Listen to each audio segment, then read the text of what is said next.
Space. I reckon that's a lonely place to call home for two travel-weary bluegrass astronauts. But between the long shifts of fishing for hydrocarbon in the lakes of Saturn's moon Titan, there's just enough time to get some picking in. So hush up your mug and fetch a jug of lunar shine while you can join us in the loneliest honky-tonk this side of the Appalachian Supercluster. By God, here she is a-coming. A new transmission of Podcast with Marcel, featuring Hayes Griffin. JD, I can't see anything. Can you tell where we are? No. Would you two shut up? We're at the Monroe Corporation fishing installment on Titan. Ugh, I know that jerk. I was just asking. Who is it? JD, as a bartender bot, do you have any moral issues with fighting a security bot? Not at all. Ooh, sounds like there's history there. Ooh, wow. Creative. Oof, did you have to stick his arm there, JD? Sorry, boys. Just tapped the keg on that one. That's our workship over there. Screw being sneaky. Let's make a run for it. Fishing for hydrocarbon normally involves less cardio. Damn it, I see 10 security bots at 6 o'clock. Marcel, you get this behemoth off the ground while JD and I close the bay doors. Do you know where you're supposed to be, JD? I'm not sure. Can I get y'all another round? No, JD, that's the bar. You know what? Whatever. 2 Miller Lights, please. Coming right up. Bay doors closed. Ooh, is that a Miller Lite? Thanks, JD. Of course. We just have to reach escape velocity to overcome Titan's gravity. Good thing the gravity on Titan is only 1.35 meters per second squared. What a nerd.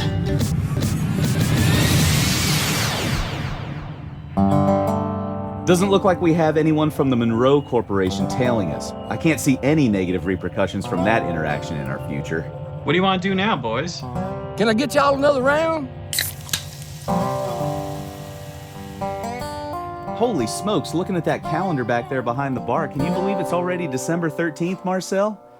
No. I don't even know what day it is most days. Well, December 13th, you know what that means being a bluegrass musician, right? No, I don't. Christmas time's a-comin', Christmas time's a-comin'. Right, the one bluegrass Christmas song. Yeah, I know the one. Yeah. You can also just play any fiddle tune and give it a Christmas name, which is a classic at your bluegrass gigs, right? Absolutely. I do know what you mean, and unfortunately, that's not my area of expertise because I just happen to be obsessed with the Bluegrass Christmas National Anthem itself, Christmas Time's a-Comin'. Set up straight and get ready for a bluegrass history lesson. Do you find it weird that JD always sort of introduces our conversations before we've even had them? I think it's a bit odd, but maybe it's part of his programming. I don't know.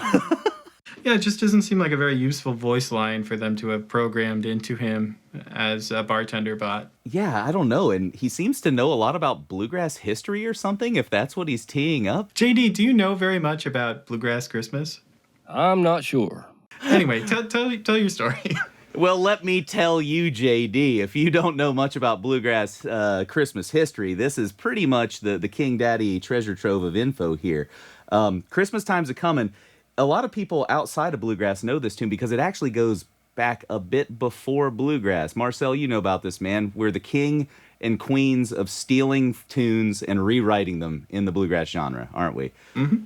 Most people trace this one back to Fiddlin' John Carson, one of the first kind of recorded fiddle players and country stars once, recording industry became a thing. And he recorded a version of this tune called Christmas Time Will Soon Be Over. This one was featured in the film Cold Mountain and actually has Jack White singing the tune.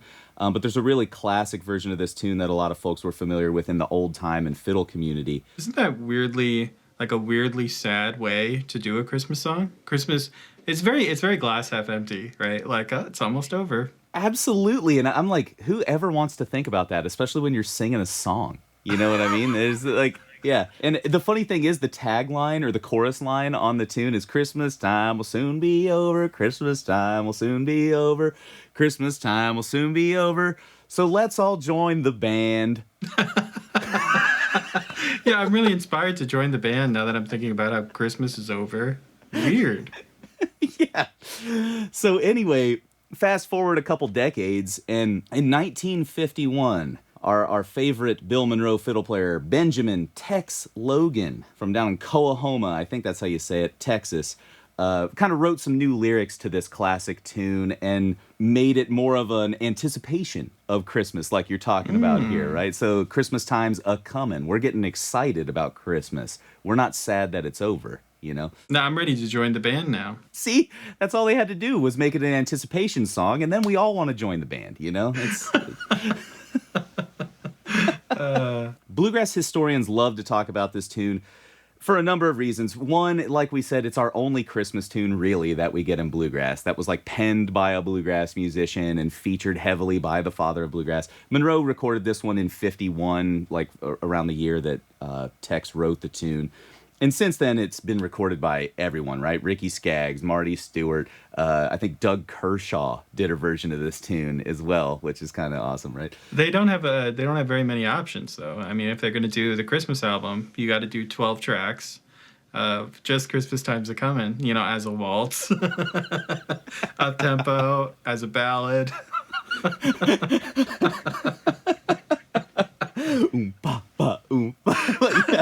I want to hear Christmas Time's a-Comin' as a waltz. That's for sure. Man, that is a funky thing, though. Like, I don't know. I'm just trying to wrap my head around the fact that no one else. Here's the thing. Maybe we couldn't write another bluegrass Christmas song because all bluegrass songs are just about bluegrass. And when you write a song, it's got to be about one thing, right? How are you going to write a song that's about bluegrass and Christmas? You can't do it. That's true, man. I think this is kind of an anomaly, so to speak, right? yeah. It's an innovation in bluegrass songwriting. You know, imagine like you just finished writing "I Want to Be in Alice's Band," and then you hear "Christmas Time's a-Comin'," and you're like, "Oh, I should have thought about that. I'm just writing another song about bluegrass." I think there's a strong argument to be made for that logic. We're easily defeated in bluegrass. Maybe that's one thing to think about. Yeah, too. there you go. Well, I guess I'll just keep doing the same old thing I've been doing. Also, don't write any more bluegrass songs about the genre of bluegrass. That's played out, and yet. Yeah, I think we're getting into the weeds on this one. You know what I mean? I've derailed this. This is my bit now. No, I love it. No, this is one of those like this conversation could get me in trouble because I got thoughts about it, man. Sorry to cut you fellows off, but for legal reasons, you can't tell that story. Ooh, thank God for JD. Well, anyways, back to our pal Benjamin Tex Logan and his tune Christmas Time's a-Comin'. The interesting thing about the history of this tune, you know, there's a cross-tuning that he uses that fiddle players have tried to figure out forever. There are some, like, weird things about this tune, but the weirdest thing about this tune, Marcel, is not the song itself, but the man who wrote it. Oh, who wrote it? Tex Logan, as we like to call him, or Benjamin Logan, Ph.D., as Bell Labs like to refer to him, wrote this tune. Can I point out that his full name is Benjamin Franklin? That is, oh my God, you're totally right. It is Benjamin Franklin Logan. And who does he work for? Bell Labs, you know? Yeah. So this is an interesting thing, man. The more I started to peel back the layers of Tex Logan's bio, the more scared I became for what he actually may have done to manipulate us in the realm of bluegrass music. Well, wait, JD, do you have anything to say about that? Get your tinfoil hat on for this bluegrass conspiracy theory. I did some research. It doesn't take long to figure out that Tex Logan wasn't just a humble fiddle player from Texas who was taught the fiddle by his father and grandfather and all this stuff. There was a long storied tradition of fiddle music in his family, but there was also a long storied tradition of electrical engineering in his family. Tex Logan graduated from Texas Tech, got his master's at MIT, and a PhD from Columbia University in electrical engineering later in life. What? Exactly. I was looking this up. His dissertation from Columbia was titled Properties of High Pass Signals. So the study of essentially how data is transmitted via any signal, whether that be a radio wave or digitally or anything like that. So Tex was really into information transmission, and he eventually landed on some stuff that of particular interest to guys like you and me. So in looking at his bio from Bell Labs, which is kind of like, for those of you that don't know, Bell Labs was like a huge think tank, right? Of like the best and brightest minds in the country, and so many patents and new technological advancements came out of Bell Labs in the 60s and 70s. Wait, you're saying he has like an official bio from Bell Labs? Oh, Bell Labs recognizes Tex Logan. I looked up, no joke, man. I did some deep dives in the academic troves available at Denison University here, like our online catalog. And they have articles on these high-pass signals and things with Bell Labs letterhead on the top and Tex Logan's signature and name at the bottom of it. Like articles that he wrote over the years just about his research. So yeah, he was a big deal at Bell Labs. That's for wild. that entire time. So there's this one quote that I pulled that I thought was really interesting. So it says, Tex and others, while at Bell Labs, demonstrated the use of computer simulation in the study of reverberation in digital audio, meaning he did some pioneering research in the early 60s, 1961. Like, we think about digital stuff. Like, when we think about digital reverb, I'm thinking about my, like, Boss pedal from the early 90s or something like that. You know what I mean? But in the early 60s, Tex and his pals at Bell Labs were studying computer simulations of digital reverb and how to model reverberation in the digital space. Crazy, right? Whoa. It goes on to say that Tex also did joint work with Manfred R. Schroeder, who pioneered MP3 audio. Which means Tex Logan invented MP3s. Exactly. No, the writer of Christmas Time's A-Comin invented MP3s. Do you think that Tex Logan, who invented MP3s on his own with no other help or research from anyone else, if I'm to understand you correctly, do you think he invented the MP3 specifically so he could like expand the reach of Christmas Time's A-Comin? Oh, 100%. That's exactly where I'm going with this. I'm glad that you were able to see the direction I was taking this conversation. So now, Tex is primed. He's actually being stored. I've heard that Tex Logan's consciousness is being stored on as an a MP3? mainframe. Yes, exactly. No, stored as an MP3 on a mainframe computer in Bell Labs right now, waiting to take over the world with Christmas Time's A-Comin. It goes even deeper because we don't have any other bluegrass Christmas songs because Tex Logan beat them to the MP3. How are we going to share any other bluegrass Christmas songs when we already have so many MP3s? I got piles of MP3s of Christmas Time's A-Comin in my closet right now. I don't have room for any more MP3s. Absolutely. No, have you noticed? You should check your hard drive right now, because I went to look and pull up my Christmas playlist yesterday, and every copy of Mariah Carey's All I Want for Christmas Is You had been turned into an MP3 of Christmas Time's A-Comin. Yeah, I mean, I noticed that for years, but I just assumed that it was files that had been labeled incorrectly from Napster. You still on that Napster game now that it's 20 years later? I used to be, until I figured out that Tex Logan's consciousness was using it to manipulate us into listening to Christmas Time's A-Comin. Yeah, here's the thing. I mean, you could say, hey, that's bad. You know, we want other music. Or you could say, what an alpha male, what a sigma male move to just take over all music. Pretty cool. And just in case you were wondering, that is exactly why I have disconnected all of our ship's computers from internet connections and all radio signal transmissions, so Tex Logan can't infect us with his Christmas Time's A-Comin MP3 consciousness. I can't see repercussions from that happening in a future Christmas episode at all. Just over here laying the groundwork for future plot points. That hopefully, like the writers of Lost, we can manage to bring together into some sort of coherent plot later. Or, like the writers of Lost, we could just forget about. Oh, that's awesome. You know what's interesting is that on the Wikipedia page for Tex Logan, it doesn't say anything about his MP3s infecting the entire universe. That's independent research for you. Is independent research, and I'll say this, that's why I tell all of my college students not to use Wikipedia as a source. It's not reliable in that way. You know what? You're totally right. Yeah, I should have gone to the library. Which is funny because the last time I went to the library and I tried to crack open a book, it was just the lyrics to Christmas Time's A-Comin. Every book. I'm telling you. Like, the evidence is there if you look, people. The evidence is there. Wow, what an incredible history lesson you just gave us on Christmas Time's A-Comin. It's hard to really tell where the line is, where we went from genuine history to your own conspiracy theory, but I appreciate your presentation nonetheless. Anytime. JD, I feel like we should get to know you better, but you only say like 12 phrases. What about a game of 20 questions? JD, think of the one thing you want more than anything else, and we'll figure it out with yes or no questions. Does it have to do with your profession as a bartender? No. Is it a fembot? Don't ask that. That's personal. No. Is it something we could help you do? Yes. Do you want to learn how to fish for hydrocarbon?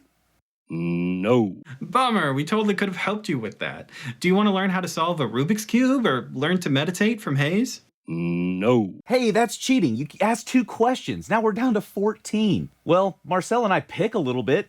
Do you want to play an instrument? Yes. Do you want to play a gayagum? Not at all. Really, dude? The gayagum? 13 questions left. Let's be practical. JD, do you want to play music with us? Of course.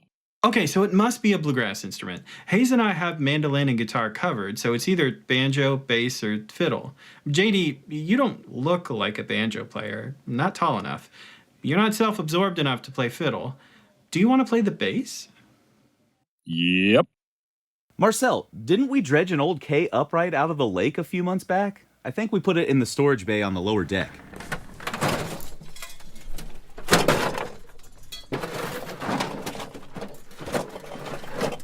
All right, JD, try this out. Do you know what you're doing? No.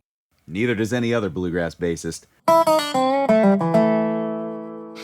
In other news, one time I was playing this gig out on the West Coast, and I used to live in Washington State, and so they had, they had a bunch of like ski facilities and stuff. There was like Mount Baker and Mount Rainier and this and that, right?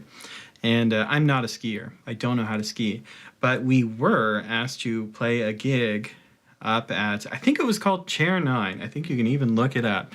It's a place called Chair 9. We had booked the gig like months in advance, and as we drove up, we ended up in the middle of a snowstorm. Buckle up. Sounds like this story's from the road. Over. And as we were driving through the snowstorm, farther and farther up this mountain, we were hitting like whiteout conditions. And it's me and a dobro player, and my wife was driving. And I think she was driving because we knew we would be late to the gig. And so we were like warming up. We were like doing one of those, right? And Yeah. it was just a duo thing, so we could set up super fast. We would just like throw the speakers up, plug everything in. The mixer was like good to go. We plug right into the board, nothing extra, and you just go. You don't need a boost pedal. You don't need mics for your instruments. You just plug everything in and play the gig. Been there. And so we're like singing and doing these like harmonies and stuff, warming up as we go down the road. And my wife is coming around this like really, like steep curve with the like barrier up there. And I think she's cruising maybe a little faster than she should be because we're really close to the gig. The gig is like literally 1 minute away. And as we go around this turn, she loses control of the car. And she like slides out with the back end of the car, like going to the safety rail, going to the, 100-foot drop kind of thing. And yeah, it was a real clunchy moment. And at that point, we could practically see the venue. We could have gotten out of the car, and even without coats and stuff, we probably could have walked to the venue. That's how close we were. My wife was like, I can't drive anymore. I don't want to drive in this. And so I got into the driver's seat, and I did all the normal like snow driving things. Like you pull your park and brake a little bit, and like all those, the moves, The hacks. I'm from the Midwest. We know the snow hacks, man. And the car's in the wrong lane, in trying to get control of the car, because it's already slid out. So you're on like compacted snow, right? To like get traction again is a little messy. So I'm getting the car out, and as I'm like getting it to get traction, I end up facing the opposite way. Once again, we're so close to the venue, because the car spun out, with the back end going towards the front, that when it finally regained traction, it's like facing the wrong way a little bit. So I was like, am I going to try to do a 360 right here and like U-turn to go the right way? Or are we going to drive in reverse to the venue? What are we going to do? And I turn around to everyone, the dobro player and my wife. And I'm like, what if we just went home? And so we called the venue, we canceled, and we were like, the snow's too bad. We're literally like a minute away, and we just drove home.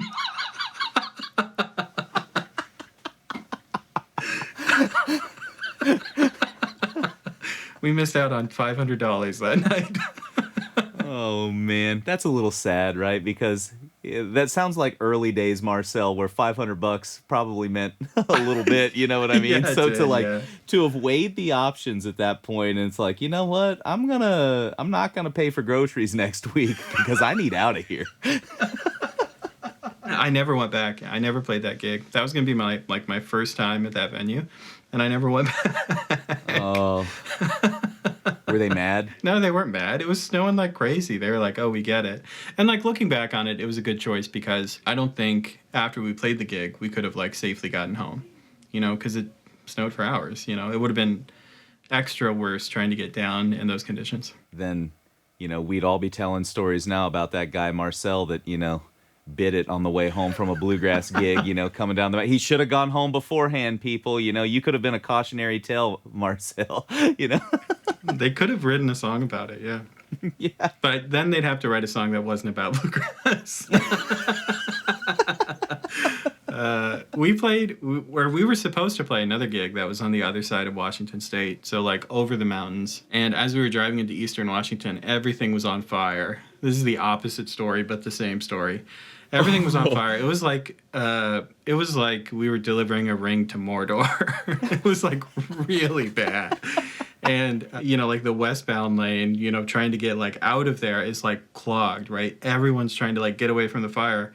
And we're like eastbound and like no one is on the road. We're the only car. You're just like waving at all the people, like standstill driving traffic. into the fire.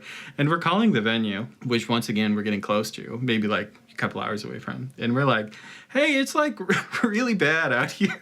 Like it seems like everyone's leaving and everything's on fire, right? Literally fire on either side of the road, And they're like, oh no, you should come out. It's good. Everyone's hanging out, And then we stay on the road, right? And then I call again and I'm like, no, it's like, this isn't, it feels like inappropriate to be like driving into a disaster situation, Yeah. I'm potentially creating like traffic clogging, this is bad, right? Like I shouldn't, it's like disaster tourism. Like I should probably leave. And they were like, no, it's going to be so good. And once again, we turned around. And even though we'd been in the car for like 4 or 5 hours or something, it was a long drive. And we just went back home. Like, what are you going to do? I'm sorry, man. Like, that's one of those things where, like, faith is not a skill that I have cultivated too well. So if I'm seeing stuff that doesn't line up with what the person's telling me on the other side that I can't see, I'm going to believe the stuff I can see. You got anything like that? Have you ever been prevented from the gig? So, now that you say this, there was a gig prevention that happened sort of in a similar way, not quite as natural disaster-y as that last story that you told, but I was going to play a guitar shop out in, I feel like it was close to Aspen, Colorado, because we were driving out 70. I remember, and this, you've been through that region of the world. When you get past Denver, 70 turns into like this just series of like hairpin turns through mountains and stuff like that, Yeah. And we're trucking along. We're like, it's the same situation. We're like a half hour from the gig, but it's over a mountain. So all of a sudden we come up on some standstill traffic and we're like, oh God, this can't be good. We look at the Google Maps and it's a solid line for 50 miles. 50 miles. Like, it wasn't, how like you look at the Google map and you're like, oh, well, there's a little red patch here. We'll stick it out and we'll be through in 10 minutes. Like, it was a 50-mile thing that led to a hairpin turn in I-70. We looked it up on the news later. A truck had jackknifed in the middle of winter and plugged up the entire westbound, both lanes on I-70 going out west there. It was a horror story. No joke, dude. We were we calculated it, and there was a country road or a mountain road that would have gotten us there 4 hours later. like 3 hours past when the gig had happened, and it took us an hour and a half to make it to the next exit where we could pull off and turn around and get back to our hotel in Denver. That's so bad. That was one of those ones where it was like, yeah, arms up in the air, just like, I'm out on this one. Like, Winter, you win. You know what I mean? You win. Yeah, that's tough for Colorado because they're still on like the wagon and horse system too, you know. So like, I don't know how they get them over those mountains. No idea. Yeah, well, that's why you got to use a horse. Horses don't have wheels. You know what? That's a free knowledge bomb for anyone listening. Horses don't have wheels. Is it sad that just sounds like a bro country song? You know what I mean? Horses don't have wheels, you know, like I could see that being some kind of like, you know, we're writing it right here.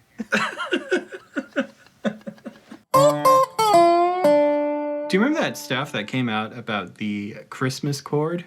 Yes, I do. There was this, it was a Vox video that was about this one chord that makes everything Christmassy, and it's a ridiculous premise. You agree it's a ridiculous premise, yeah? 100%. It's like one of those, you know, clickbait titles that gets people in the door and then you teach them something valuable that has nothing to do with the title. Sorry, I just completely debunked all of our online tactics for everything that we do, right? Yeah, good job. Yeah, they said that the minor 7 flat 5 chord or the half diminished chord is what makes everything sound like Christmas. Before we recorded, me and Hayes were arguing about what the name for that chord should be. Hayes, the staunch academic of the group, said it should be a half diminished chord. Yeah. But I don't say half diminished. I obviously know what that is and like understand it's the same as minor 7 flat 5. But it seems like everyone's confused about when you say half diminished, people are confused and then they play a normal diminished chord because they don't know what half diminished is, and then it's a mess. It is kind of funny, right? Because when we learn a diminished chord, most of us learn the fully diminished 7 chord. You know what I mean? The like stereotypical lady on the train tracks, very tense kind of sound. And this is one of those things, I think because that chord is so distinctive, that's what creates the confusion, right? When you say half diminished, like it's like, oh, diminished, right? Like, not quite. But the half diminished chord is the one that's actually like diatonic to a major scale. You get a half diminished chord if you're building like 4-note chords out of what do we call them? Not triads, but quadads. Quadads, right? When we build quadads out of a major scale, we end up with a half diminished chord. So it's weird that you are kind of taught all this emphasis on like the fully diminished 7 chord, when the half diminished chord is the one that actually exists in nature. You can go out, pick it off a tree. Which is like also odd because I feel like that's the kind of, I don't know about the trees that your teachers were telling you to pick, chords off of, but all of my teachers were like, oh, that one's rotten. Don't pick that one off of the tree. Like, we'll just worry about these major and minor ones over here. Don't worry about that one. What did you play for your 2 chords? What were you doing over there? I didn't. See, this is one of those things too. Like you had a fancy boy jazz teacher early on. All mine were like country and bluegrass guys that were like, nah, don't worry about that stuff. Then I had to go to college, and thank God for Tom Carroll, who was like, nah, get that half diminished chord under your hands, boy. Let me tell you what a 2 chord is. Yeah, and let me tell you why you should make it minor 7 flat 5. So if you don't understand the difference that we've been talking about for way too long without explaining it, a diminished chord is just a diminished triad, a 3-note chord, is a stack of 2 minor thirds. So normally a major chord is a major third and a minor third. A minor chord is a minor third, then a major third, right? You get one of each in a major chord or in a minor chord. But in a diminished chord, you get 2 minor thirds. And that creates an interesting situation when you go to put a 4th note on the chord. Basically, do you follow the convention of what would normally be the 4th note on that chord, or do you stack another minor third? Is that an okay explanation? I think that's a great explanation of it, because I think that's how most of us functionally use the information, Yeah. So a fully diminished 7 chord would be 3 minor third intervals, but the half diminished chord is 2 minor third intervals and then a major third interval. Major third. Yep. I know that. I didn't look at you for assurance. I think about it every day, all the time. Yeah. But functionally, they do different things too, right? Like, what would you use these chords for? So to me, like you said, a half diminished chord or a minor 7 flat 5 is typically a 2 chord in a minor 2-5-1 resolution. So if your destination is a minor chord, like the 1 chord of your tune, say we're in, C minor, right? Then you would play a D minor 7 flat 5 to a G7 of some kind to a C minor. That's how I see like the minor 7 flat 5 chord functioning most of the time, as a 2 chord in a minor progression like that. And in jazz music, I think you would agree, right, Marcel? That's like 99% of how you'll see it used. And also, not even necessarily like the key that you're in, but just if you're in a 2-5 that has a destination that is a minor chord, you would use it, right? Yeah, absolutely. Yep. Parent key doesn't even matter. No, you're totally right. Yeah, you're totally right. But as far as the fully diminished chord, that's more of a, I don't want to call it a 5 chord, but I want to call it like a tension chord. Yeah, a dominant chord. It's like a 7 chord, but that functions as like a 5 chord. Because a lot of times you'll see folks use this. This is almost how I think of diminished chords exclusively in jazz music, where if I'm playing a diminished shape, it's usually over a 5 chord. I'm like using that diminished, those 4 notes from the diminished chord as a substitution. So for example, if I'm going from G7 to C minor again, I would play an A flat diminished 7 arpeggio over top of the G7 chord. Because what that doesn't make a lot of sense to most people, because like the scale that you're talking about imposing on top of the G7 chord like is rootless, right? It has no G in it. Yeah. but what it gives you, the reason that it works, right, for jazz people is that A flat, that's your flat 9, which is another tension note that resolves to the G, the 5th of the 1 chord. And then everything else is a chord tone. Like an A flat diminished chord, you end up getting the B, the D, and the F, the guide tones plus the 5th of the 5 chord. And I know that this is like theory spaghetti that a bunch of people are already like, my eyes are glazing over and I have no idea what you're talking about. But that's how I use diminished chords, right? Hey, to the 3 people out there that are enjoying the spaghetti, hey, we see you. Thanks for hanging out. We see you. And I forgot this too, but like instead of using the chord substitution, you can also just take the diminished chord and resolve it up a half step to a major chord or minor chord, whatever it happens to be. But that's another way to go. So if we were on that A flat diminished 7 chord again, it could go up into, I mean, really, you can do the math.